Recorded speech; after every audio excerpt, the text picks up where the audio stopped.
Friends, in this episode of Gita, I wish to talk about a very simple but very interesting thing. Life is a circle.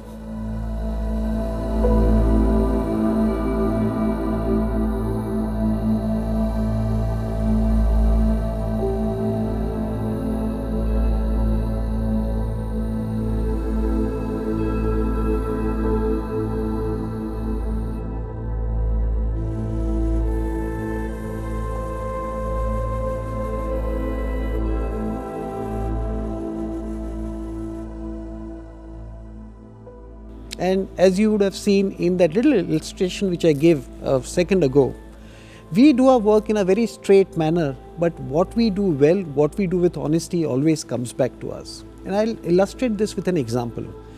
There was this person called Ramesh. He was a manager in a bank and he was a very kind-hearted person. One day, one person came to the bank for a loan. The bank itself rejected it, and this person had been coming to the bank for a long time, but somehow his credentials were not good enough and the bank never accepted or agreed to giving him a loan. This person came and cried before Ramesh, and Ramesh felt really sorry for him, and he said that, okay, how much do you want? He said, sir, even if you give me 30,000 rupees, that is good enough. I need it for my daughter's education. Somewhere in his heart of hearts, Ramesh knew that this money is not going to come back, but he gave it out of his own pocket and he said, okay. So the person was so grateful, he told him that I'll return this to you in 6 months and don't worry, your money is safe with me.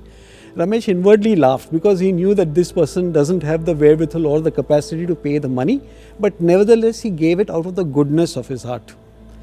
The colleagues who were around him, they watched him and they said, Ramesh, are you mad? Are you giving this person, you know that money is not going to come back, he will not even show you his face in the next 6 months. So Ramesh said that, no, somewhere I feel that he is a good person. So they all laughed at him, and probably they had reason to. And sure enough, what they said was right. Why for next 6 months he didn't show his face for 2 years? And they all told him, see Ramesh, we told you not to give this money to that person. So Ramesh said, doesn't matter, what is written in fate is acceptable to me. I did it with good intentions. I hope it has helped him at least. Some few years passed away, Ramesh got transferred from that bank and he was in a different bank, he was in a different branch, and in that branch, because he was an honest person, a dishonest borrower made a case against him, some wrong fraudulent case, but because of that Ramesh was under a lot of problems in his bank. His senior started admonishing him and he had to go to the court very often. One day this hearing came up where Ramesh's lawyer was not well and he said, Ramesh, you'll have to go on your own, I cannot come to the court today and you can ask an adjournment for the date. Ramesh was very scared. He had never done this kind of a thing before, but he had no choice. He had to attend court, so he went. And when he went there, he was really completely perplexed. He was not sure what will happen. And he saw that the opposite side, who had launched a case against him, was represented by a lady lawyer. And that lady lawyer was going through the papers and she saw the name. And then suddenly there was a change in her expression and she came across to Ramesh and said, are you Mr. Ramesh Muthia?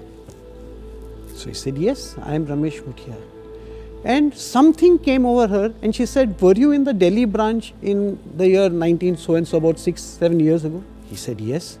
And she fell at his feet. So Ramesh didn't understand. Then she said, sir, what happened? He said, my lawyer has not come and I want an adjournment. Can you help? He said, don't worry, I will see to it that you get an adjournment and I'll also see to it that my client does not continue or pursue this case. So Ramesh was surprised. So first and foremost, the hearing happened. The opposite lawyer, this lady lawyer, confirmed that yes, if the lawyer advocate is not well, we shall seek an adjournment and give the defendant time. So the case for that day was taken care of. Then she went to meet Ramesh after that and said, Mr. Ramesh, I am the daughter of that person to whom we had given that 30,000 loan. That was used for my education. I am a lawyer now and he wanted to return your money. But just a few months after he took that loan, he met with a car accident. His phone, everything was lost. We didn't have any way to contact you. Later on, we came to know that you were at so-and-so branch in Delhi. We went there, but they said you had been transferred and that you had changed jobs, so there was no trace of you. But today, I've come to give you here, this is your money, this is the interest, and thank you very much because I am what I am because of you. So Ramesh not only got saved from that problem, but he got his money back and he had found a new person across him who was a good human being. This, friends, is real life because Ramesh's intentions were sincere. He wanted to help somebody. When he was in difficulty, God sent the same person or the representative of the same person to get him back. Now, this is what the Gita teaches us, friends, that do what you have to do. If you feel that some good deed has to be done, go ahead and do it. Don't worry about the consequences, because if your intention is good, it means that when you are serving a person, you are serving God. That is what the chapter 12 of the Gita says also. Devotion in life is what is all about, and it will come back to you. Life is a circle. That's it, friends.